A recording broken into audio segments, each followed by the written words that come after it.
Hey, how you guys doing? This is Quentin Horton Secrets to Sexy. These are the 5 do nots if you're trying to get fit. Here we go. First step, do not work out and not know how many calories you burn. Calories is basically energy expenditure, right? You don't know if you really worked out hard if you don't know how many calories you burn. And here's the tricky thing about fitness that even I had to learn. Some things that are very difficult to you is not difficult from a caloric standpoint. What I mean is you can get introduced to a new move like burpees. And when I say this word burpees, a lot of people hate it because most people can't do it.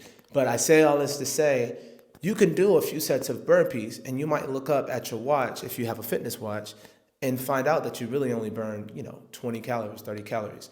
So work out in a way where you know that you've hit a certain amount of calories, because it takes a certain amount of calories to experience weight loss and to experience fat burning qualities, and 20 calories ain't gonna get it. Get a fitness watch. Second step, do not track food. And the reason why is because this whole fitness journey that we're on is about consumption versus activity. If your consumption is higher than your activity, you're gonna gain weight. If your consumption is lower than your activity, which is the calories burned per day, you're gonna drop weight.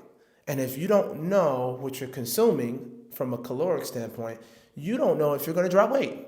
And to be quite frank, fitness is way too hard for you not to know if you're gonna get the results, right? You don't wanna go to the gym and then hope that you drop weight, hope that you did the right thing, hope that you're eating the right things. You wanna know that you're eating the amount of calories that should cause you to drop weight. Do not track your calories. Third thing that you do not wanna do not have a cheat day. This is not a day where you eat junk food throughout the entire day. You're gonna undo your entire week's worth because it's easier to eat on weight than it is to burn it off. So do not waste your week because you had a cheat day. It's called a cheat meal.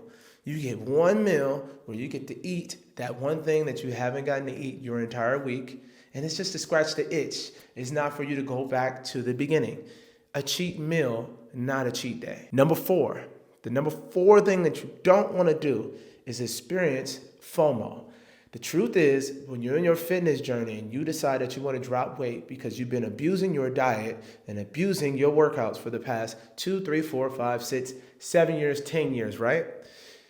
Don't feel like you're missing out because you now have to eat healthy and others decided that they didn't want to eat healthy. Guess what? It's your fitness journey. It's not their fitness journey. They don't care about what you eat. In fact, they'd rather that you eat like them because human beings tend to bond over common experiences.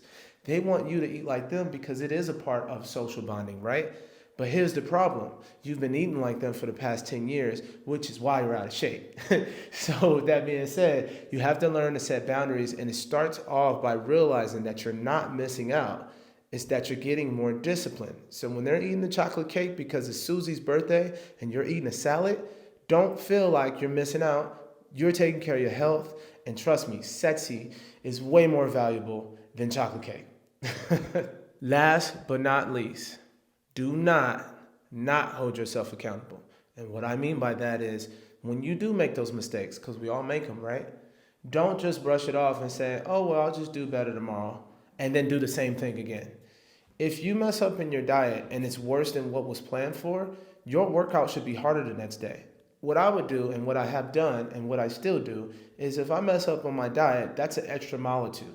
Typically, I'd add another 2 to 3 miles on depending on what the day is. And that's because I deviated from the plan and I need to catch back up to my goal. Now, you can do it in several ways, and I've done it like this too. You can do it by adding on an additional 200 to 300 calories to your workout. Might take you another 30 to 40 minutes, but hey, it might be worth it. I would say so if you're serious about your goals.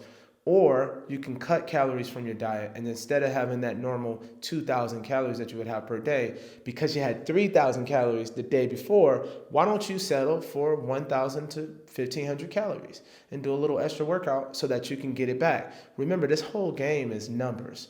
Activity, consumption, they're both numbers. If you mess up and your consumption is too high on this end, then you can increase your activity to deduct from that consumption, Or you can lower that consumption to make up for the activity so that it counts more. Or you can do both. You can lower the consumption and up the activity. Either way, do not hold yourself accountable because it counts. This is Quentin Horton with Secrets to Seti. I hope you guys take my advice. I love y'all. If you have any questions, need any consultation, fitness programs, help, private training, hit me up.